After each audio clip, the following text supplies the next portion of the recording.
Hello. सब बच्चों को मेरा नमस्कार। बेटा आज हम स्टार्ट करने वाले हैं द थर्ड लेक्चर। इस पर्टिकुलर लेक्चर का जो बेसिक थीम है, जहां से लास्ट लेक्चर हमने एंड किया था, लास्ट लेक्चर एंड किया था बायोट-सैवर्ट लॉ और उसकी application. And the main purpose वो ऑफ दैट चैप्टर और that particular lecture was to find the magnetic field. But इतना तो समझ में आया कि मैग्नेटिक फील्ड जो हमने फाइंड करी वहां पे वो थोड़ी सी लेंथी पड़ रही थी। ठीक है, तो यहाँ पे एक अभी लॉ आया, जैसे आपको पता होगा फर्स्ट चैप्टर में एक लॉ था जिसका नाम था गॉस लॉ। गॉस लॉ ने क्या किया था, इलेक्ट्रिक फील्ड निकालना किसी पर्टिकुलर सरफेस पे इजी तरीके से सिखाया था। वैसे ही आता है आपका एम्पियर सर्किटल लॉ, जो मैग्नेटिक फील्ड को कुछ जो अभी मतलब वैसे तो अप्लाई बहुत जगह होता है, लेकिन जो आपके जो सिमेट्रिकल शेप्स होती हैं वहां पे इजीली मैग्नेटिक फील्ड निकालना सिखाता है आपका एम्पियर सर्किटल लॉ। तो इसकी जो स्टेटमेंट है, स्टेटमेंट पे बात करते हैं। एम्पियर सर्किटल लॉ ने बात करी आपका, ampere circuit states that the line integral the line integral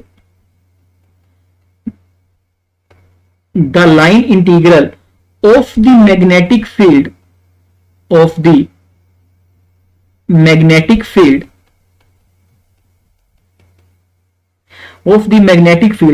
over a closed path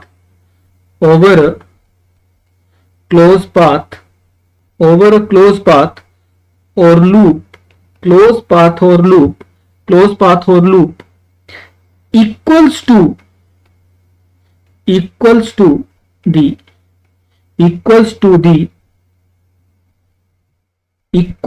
the mu naught times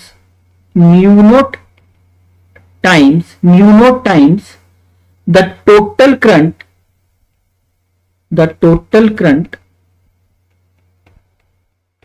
total current enclosed by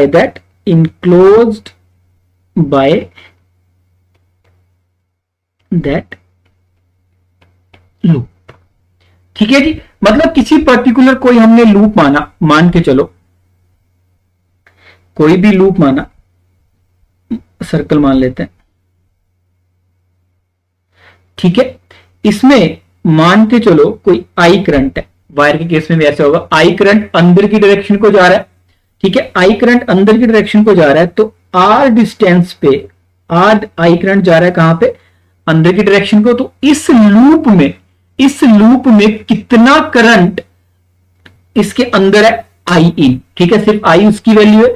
तो उसने बोला ये जो क्लोज लूप है, ठीक है, इस पे क्या है कि B dot D L is equal to mu naught time आई।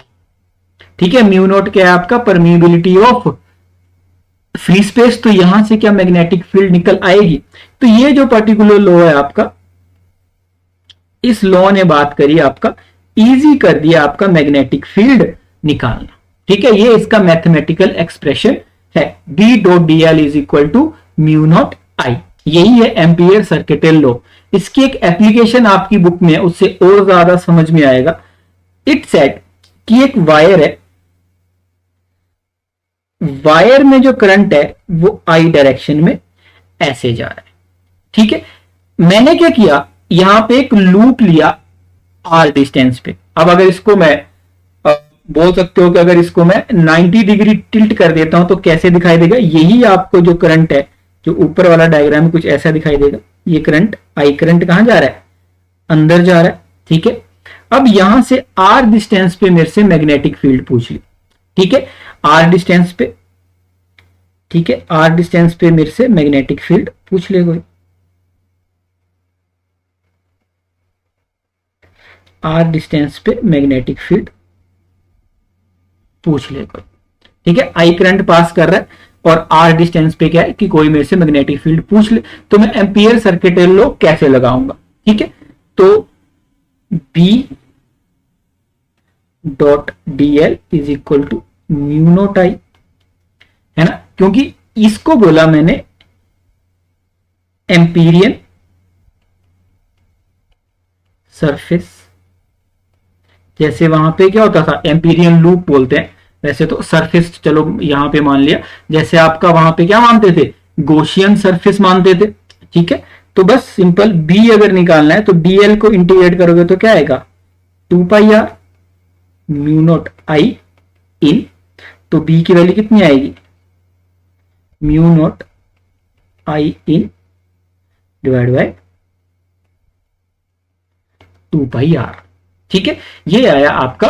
और आई इन क्या, नेट इलेक्ट्रिक करंट इनसाइड। अगर मान के चलो I1 I2 दो करंट है तो दोनों की डायरेक्शन सेम है, तो आई इन ऐड करके आएगा, और दोनों की डायरेक्शन अपोजिट है तो किस कैसे आएगा बेटा, दोनों की माइनस करके। ठीक है, ये तो निकाल लिया हमने कि मैग्नेटिक फील्ड की वैल्यू क्या होगी। सेकंड आता है कि मैग्नेटिक फील्ड की डायरेक्शन क्या होगी। तो यहां पे क्या रखना है याद, कि जिस डायरेक्शन में करंट जा रहा है, जैसे अगर वायर को ऐसे रखा है ना, तो वहां पे रखना अपना थंब, वहां पे क्या रखना अपना थंब, और जब फिंगर को कर्ल करोगे तो वो दिखाएगा मैग्नेटिक फील्ड की डायरेक्शन। तो मैंने ऐसे अगर इस पे थंब रखा, ये जो पर्टिकुलर वायर है, तो मेरे को मैग्नेटिक फील्ड कैसी दिखाई देगी, यहां पे मेरे को मैग्नेटिक फील्ड देगी, यहां पे दिखाई, अगर मैंने यहां पे रखा तो सर्कुलर फॉर्म में दिखाई देगी मेरे को, सर्कुलर फॉर्म में आर डिस्टेंस पे, तो ऐसी मैग्नेटिक फील्ड दिखाई देगी मेरे को। ठीक है, ऐसे मैग्नेटिक फील्ड दिखाई देगी। ठीक है, ऐसे। ठीक है, जिस डायरेक्शन पे करंट जा रहा है वहां पे मैंने थंब रखा। ठीक है, और मेरे को कैसे दिखाई देगी, अगर इसमें देखूंगा तो मैग्नेटिक फील्ड, ये मैग्नेटिक फील्ड है। ठीक है, क्या मेरी बात समझ में आई। ठीक है, और यहां से ये भी समझ में आया कि अगर कोई वायर है, ठीक है, और इन्फानाइट है, उसमें क्या मैग्नेटिक फील्ड होती है, mu I in by 2 pi R. R क्या, आर डिस्टेंस पे, मतलब ये किस पे अभी वेरी कर रही है, सिर्फ और सिर्फ आर पे। ठीक है, तो ये स्ट्रेट वायर की वजह से मैग्नेटिक फील्ड आएगी mu I in by 2 pi R. तो एम्पियर सर्किटल लॉ ने एक स्टेप में ही निकाल दिया आंसर। ठीक है, तो बोलने का मतलब है कि एम्पियर सर्किटल लॉ एक इजी वे है to find the magnetic field. ठीक है, क्या मेरी बात समझ में आई। आगे चलते हैं, जो यहां पे जो हमने निकाला magnetic field due to a straight line, straight wire, उसकी अभी थ्योरी है। तो ये कैसी होती है, देख के आप देख सकते हो, ऐसी मैग्नेटिक फील्ड लाइन, ऐसी ऐसी ऐसी बनेगी मैग्नेटिक फील्ड। ठीक है, जिस डायरेक्शन में थंब है, ठीक है, उसमें रखा, पर मैग्नेटिक फील्ड ये आपकी जो करंट की डायरेक्शन है यहां पे ऐसी होगी। ठीक है, tangential direction and field line, जो आपकी जो डायरेक्शन है मैग्नेटिक फील्ड की हमेशा क्या रहेगी, टेंजेंशियल, यहां पे ऐसे, यहां पे ऐसे। ठीक है ना। थर्ड है आपका तो क्लोज लूप। अब यहां पे क्या होता था, इलेक्ट्रिक फील्ड लाइंस क्या बनाती हैं आपका, ये कभी भी अभी क्लोज लूप नहीं बनाती, जो अगले चैप्टर में पढ़ोगे भी, लेकिन मैग्नेटिक फील्ड लाइन जो है वो हमेशा आपका क्लोज लूप में ही मिलने वाली है।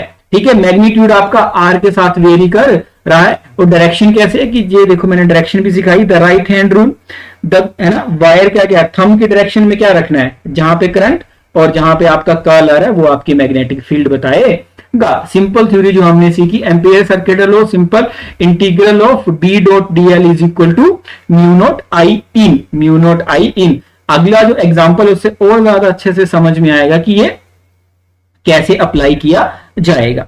ठीक है जी, अगर इस फिगर को आप अच्छे से देखोगे, इस फिगर को आप अच्छे से देखोगे, ठीक है, how long a straight wire of a circular cross section radius A carrying steady current I, the current I is uniformly distributed across the cross section.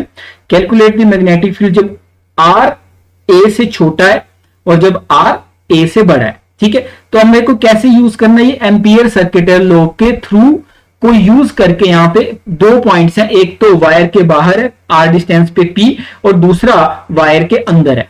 ठीक है, अब मेरे को मैग्नेटिक फील्ड निकालनी है। अगर मैं सेकंड केस पहले लूं, तो आपको लगता कि सेकंड केस जो मैंने लिया, ये सेकंड केस है। सेकंड केस में क्या हुआ, मैंने पॉइंट P जो है वो बाहर है। पॉइंट P कहां है बेटा, देखो ये पॉइंट P कहां है, बाहर है। अब यहां पे आई इन मैंने इसे R रेडियस का मैंने क्या मान लिया, एम्पीरियन लूप मान लिया। क्या मान लिया मैंने, एम्पीरियन लूप। अब फर्स्ट सेकंड केस के लिए ये क्या है आपका, R is for R is greater than A, ये मान लिया मैंने एम्पीरियन लूप।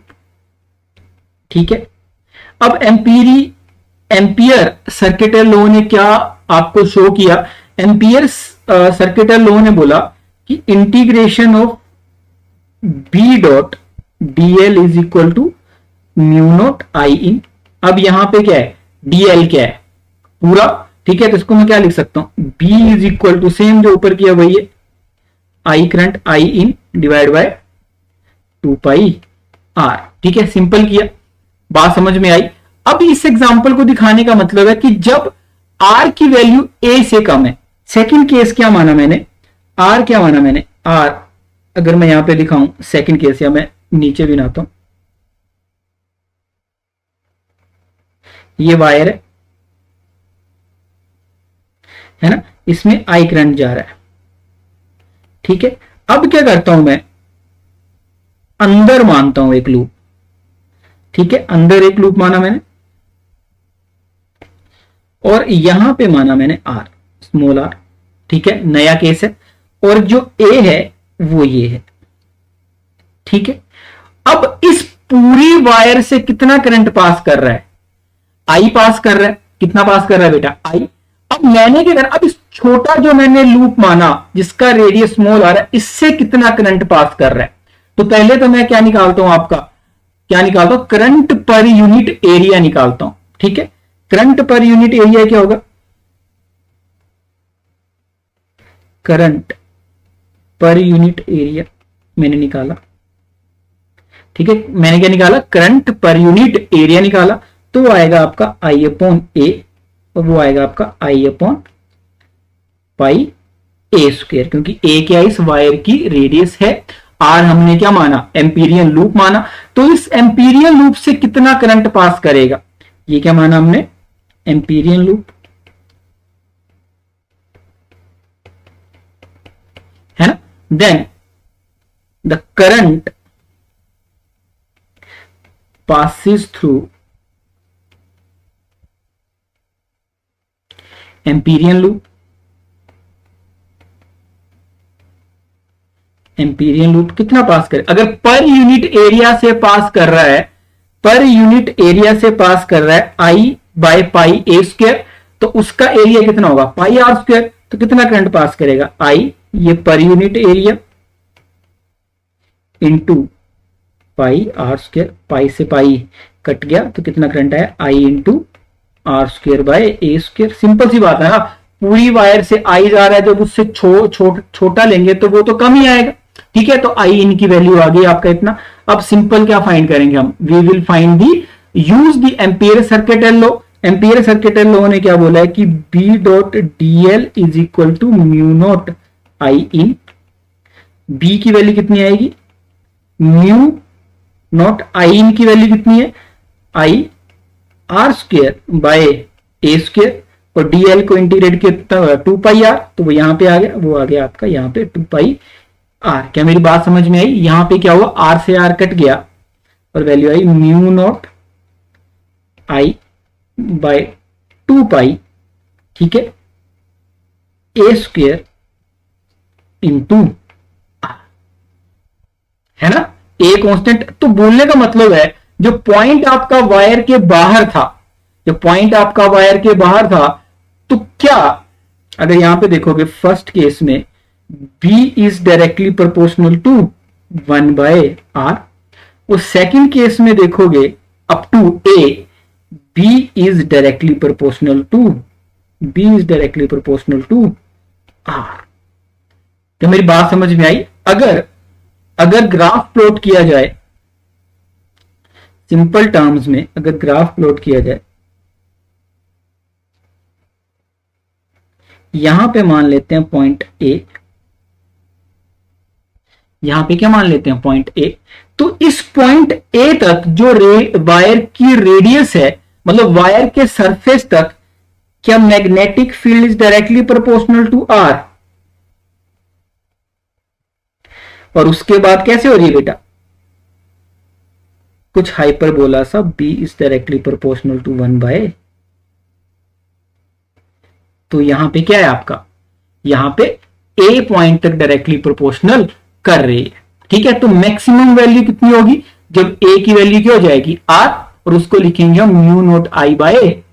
जब R की वैल्यू A हो जाएगी तो मैक्सिमम वैल्यू अगर आपसे कोई पूछ ले तो R की जगह क्या लिखोगे, R is equal to A, then B is equal to क्या लिखोगे, mu naught I by 2 pi A. उसके बाद कम हो रही है और यहां तक बढ़ रही है। ठीक है, क्या मेरी बात समझ में आई, ये अभी 0 नहीं है, ठीक है, ये आगे मतलब जा रहा है। ठीक है, कि अंडरस्टैंडिंग हुई थोड़ी सी कि एम्पियर सर्किट लॉ को कैसे लगाना है या कैसे इसको यूज किया जाता है। आगे चलते हैं। अब एम्पियर सर्किट लॉ की एक एप्लीकेशन आती है जिसको बोलते हैं सोलेनोइड। ठीक है, सोलेनोइड बेसिकली क्या है कि एक बहुत बड़ा, इतना तो अभी समझ रहे हो आप कि अगर हम एक ही लूप में करंट को बढ़ाते जाएंगे, ठीक है, ऑब्वियस सी बात है मैग्नेटिक फील्ड इंक्रीज होगी, but to increase the magnetic field in a particular loop you have to increase the current. ठीक है, एंड अगर करंट को इंक्रीज करोगे क्या हीट जनरेशन भी अभी बढ़ेगा, वो तो आई स्क्वायर आर, आपने 10th क्लास में पढ़ा होगा। तो आई इंक्रीज होगा तो क्या टेम्परेचर बढ़ेगा, तो हमें अगर ज्यादा मैग्नेटिक फील्ड प्रोड्यूस करनी है तो हम करंट अपनी मर्जी से बहुत ज्यादा बढ़ा सकते नहीं है। तो हम क्या करते हैं, नंबर ऑफ टर्न्स का या फिर एक सोलेनोइड का सहारा लेते हैं, जहां पे क्या होता है, एक तो यूनिफॉर्म मैग्नेटिक फील्ड बनती है, ठीक है, और क्या करता है हमें वो हेल्प करता है हमें मतलब बोल सकते हो कि मैग्नेटिक फील्ड को कांस्टेंट रखने में। ठीक है, तो सोलेनोइड बेसिकली क्या होता है, ऐसा कुछ अभी सिस्टम सा होता है। ठीक है, अब इसमें क्या होता है कि बहुत सारी वायर्स लिपटी होती हैं। कैसे, ऐसे करके,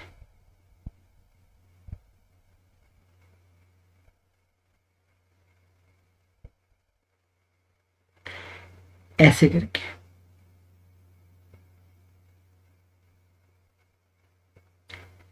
ऐसे ऐसे करके बहुत सारी। और यहां से क्या हो रहा है, यहां से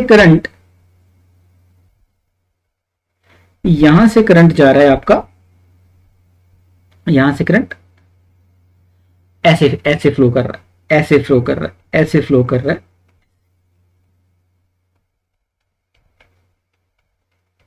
ठीक है, क्या जब ऐसे करंट फ्लो कर रहा है तो मैग्नेटिक फील्ड की डायरेक्शन क्या होगी, सबकी वजह से इसी डायरेक्शन में होगी, और मैग्नेटिक फील्ड की डायरेक्शन होती है इस डायरेक्शन। ठीक है, अब यहां पे मैग्नेटिक फील्ड दिखती कैसे है, मैग्नेटिक फील्ड वो हम अभी डिराइव कर लेंगे कि मतलब कितनी होती है इसके अंदर, लेकिन वो दिखती कैसे, अगर मैं इसको देखूं तो मैग्नेटिक फील्ड कुछ ऐसी दिखाई देती है। मैग्नेटिक फील्ड अंदर लगभग कांस्टेंट होती है,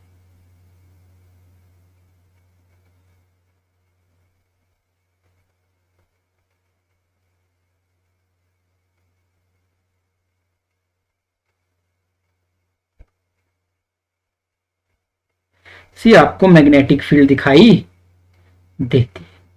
ठीक है, ये इसका कहीं ना कहीं पे नॉर्थ वाला पार्ट और ये साउथ वाला, ऐसे मैग्नेटिक फील्ड दिखाई देती है। लेकिन सोलेनोइड के अंदर मैग्नेटिक फील्ड कैसी होती है, कांस्टेंट होती है। कैसी होती है, कांस्टेंट होती है। क्या मेरी बात समझ में आई? ठीक है,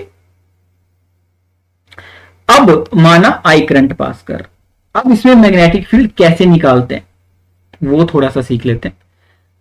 हमने क्या माना, हमने क्या किया, सोलेनोइड एक अभी मतलब सिलेंडर की तरह, इस पेन की तरह इसके ऊपर बहुत सारे लूप बने हुए हैं। ठीक है, हमने क्या किया, इसको कट कर लिया सामने से, तो कैसा दिखाई देगा, हमको कुछ ऐसा दिखाई देगा। ये अगर बीच से कट कर दोगे कुछ ऐसा दिखाई देगा।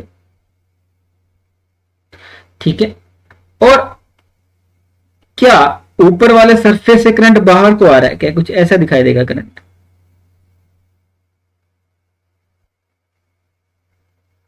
है ना। और यहां पे कैसे दिखाई देगा, अंदर जा रहा है करंट, ये इसका मतलब हुआ। ठीक है, हमने क्या किया, यहां पे एच लेंथ में, कोई एच लेंथ है, कोई हमने क्या मान लिया, एक क्लोज लूप मान लिया। यहां पे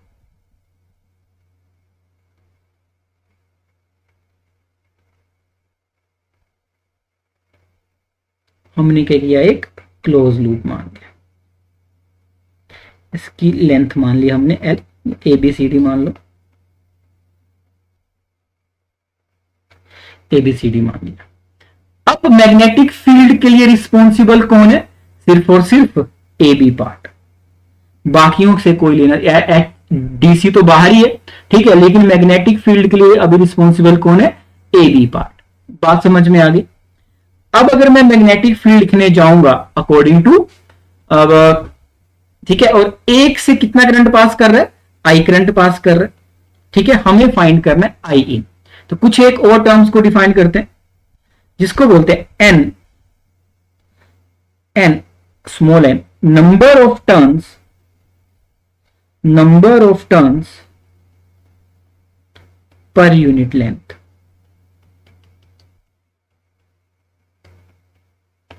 क्या मेरी बात समझ में आई? देन का अगर number of turns per unit length small M है तो number of the total current, ठीक है, नंबर ऑफ टर्न्स है ना, तो एक टर्न से करंट जा रहा है मान के चलो आई, है ना, तो total current pass through this particular A B या एच से अभी कितना जाएगा, ठीक है, पर यूनिट लेंथ, तो एच लेंथ से कितना जाएगा, एन इंटू एच, एक से जा रहा है आई, ठीक है, तो उससे कितना जाएगा, I into N into H, then the total current, इसे लिख सकता हूं आई टोटल या I in, total current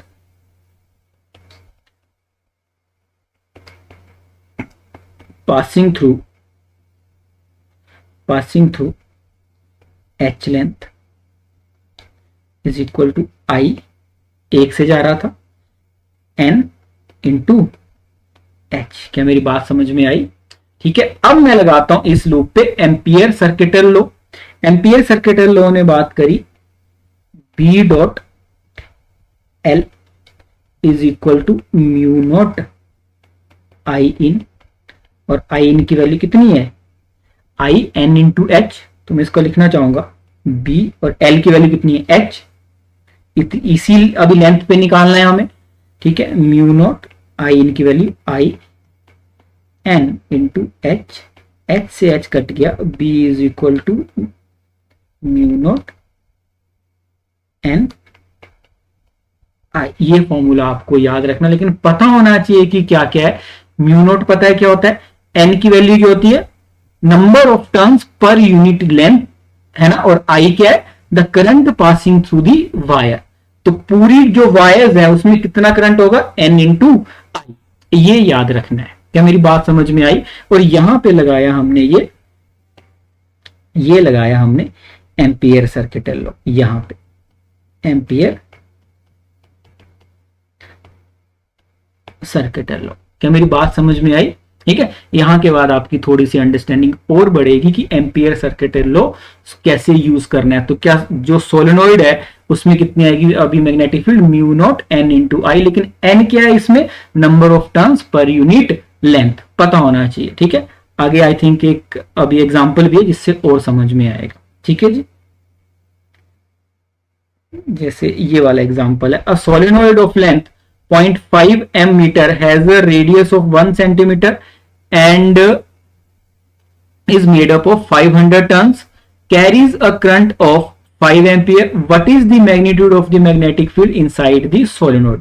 formula में पहले से पता है, B is equal to mu naught n I। ठीक है, अब n क्या है यहाँ पे, 500 टर्न्स यहाँ पे लिखा, लेकिन हमें अभी निकालना क्या है, number of turns per unit length. ये टोटल टर्न्स है, एन कैसे निकालोगे आप, total turns per unit length, पर यूनिट लेंथ, और यहां पे पर यूनिट लेंथ कितनी है बेटा, 0.5 m, तो कितना आएगा, एन की वैल्यू आएगी 500 डिवाइड बाय 5.5 m। क्या मेरी बात समझ में आई?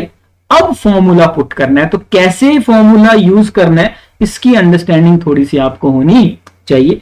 तो मैग्नेटिक फील्ड आएगी बी, म्यू नॉट की वैल्यू आपको पता ही है। ठीक है, एन हमने पुट कर दिया 500 डिवाइड बाय 0.5, आई की वैल्यू आ गई आपका 5 एम्पियर, और आंसर आएगा इसका आपका 6.28 इंटू 10⁻³ टेस्ला।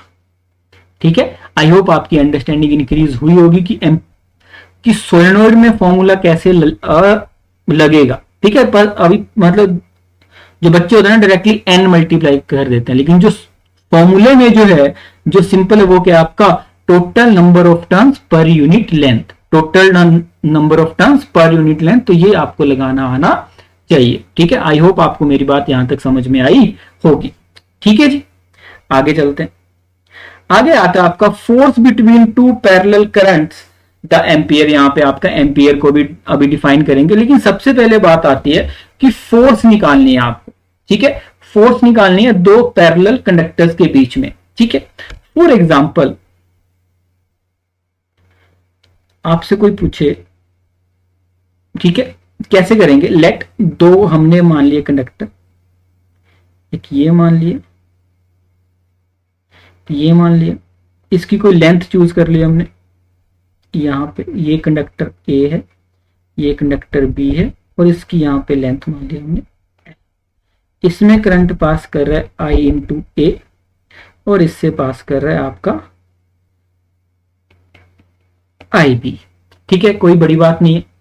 और दोनों के बीच में जो गैप है वो मान लिया हमने डी मान लेते हैं, ये गैप मान लिया हमने डी। ठीक है, फर्स्ट ऑफ ऑल हमने क्या सीखा था फॉर्मूला ऊपर कि ड्यू टू इनफाइनाइट या वायर के लिए, अगर कोई स्ट्रेट वायर है तो डी डिस्टेंस पे मैग्नेटिक फील्ड क्या होगी। अगर हम आई ए से फाइंड करें magnetic field at on conductor B due to conductor A. ठीक है, मैग्नेटिक फील्ड इस पॉइंट पे, magnetic field at point on conductor B, magnetic field on conductor B due to A क्या होगी वहां पे मैग्नेटिक फील्ड, हमने खुद निकाली है। मैग्नेटिक फील्ड की वैल्यू क्या होगी बेटा, मैग्नेटिक फील्ड की वैल्यू आएगी, क्या निकाली थी, mu naught I A into 2 pi into D. Ampere circuit है लॉ की, थोड़ी से भी पता होगा कि हमने वहीं से निकाली थी। क्या हमने इस जो कंडक्टर बी है उस पे क्या मैग्नेटिक फील्ड पता है, कि मैग्नेटिक फील्ड पता है और मैग्नेटिक फील्ड की डायरेक्शन क्या होगी। हमने बोला कि ऐसे रखना था, वो क्या कर, यहां पे जो मैग्नेटिक फील्ड आएगी वो कौन सी डायरेक्शन में आएगी, अंदर की डायरेक्शन में। कौन सी डायरेक्शन में आएगी, अंदर की डायरेक्शन में, याद है। अब जब हम फोर्स निकालते हैं, force on B due to A, ठीक है, क्या होता था, अगर फॉर्मूला थोड़ा सा भी याद होगा, फॉर्मूला होता था आई, यहां पे आई क्या है, आई बी, एल क्रॉस बी, और एल की डायरेक्शन क्या होती थी, जिस डायरेक्शन में आई बी होगा, आई बी की डायरेक्शन कहां पे है, ऊपर की डायरेक्शन को मानी है हमने, सेम डायरेक्शन मानी है आई और आई बी की। और मैग्नेटिक फील्ड कहां पे है, अंदर को, तो क्या क्या आना चाहिए, फोर्स की डायरेक्शन कहां होगी, बोला कि दोनों एल से चलना है बी की तरफ, तो एल से चले बी की तरफ, तो धम की डायरेक्शन कहां आई, डायरेक्शन में, तो फोर्स क्या आएगा इस डायरेक्शन में, एफ बी ए। क्या मेरी बात समझ में आ गई। और एफ बी ए जो फोर्स आएगा, तो बस सिंपल है, और दोनों के बीच में एंगल कितना है 90 डिग्री, तो आई बी तो मुझे पता है पहले से, एल बी पता है, बी की वैल्यू मैंने ऊपर निकाली है, mu naught I A bye 2 pi D, और साइन 90 क्या होता है, साइन 90 होता है आपका 1, तो फॉर्मूला क्या आएगा, mu naught by I A I B divide by 2 pi D into L, force B. अगर मैं सेम तरीके से फोर्स निकालू, force on A due to B, क्या उसकी डायरेक्शन ऐसी होगी। ठीक है, क्या मेरी बात समझ में आई। ठीक है, तो दोनों की फोर्स क्या होगी, अट्रैक्शन या रिपल्शन, अट्रैक्शन।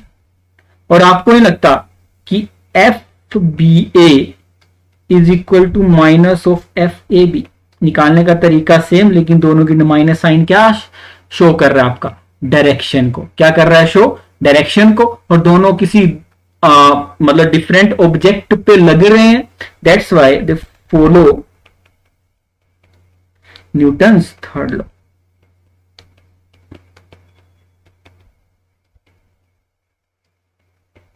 मेरी बात समझ में आई। अगर दोनों में अगर पैरेलल कंडक्टर हैं और दोनों में अगर डायरेक्शन सेम है, पैरेलल है, direction of current is same, direction of current is same, तब क्या होगा, अट्रैक्शन या रिपल्शन, ऊपर क्या, दोनों का डायरेक्शन क्या है ऐसे, क्योंकि दोनों में जो अभी करंट की डायरेक्शन क्या है, सेम, तो क्या होगा आपका अट्रैक्शन। तब क्या आएगा बेटा, अट्रैक्शन, है ना। और अब डायरेक्शन ऑफ करंट,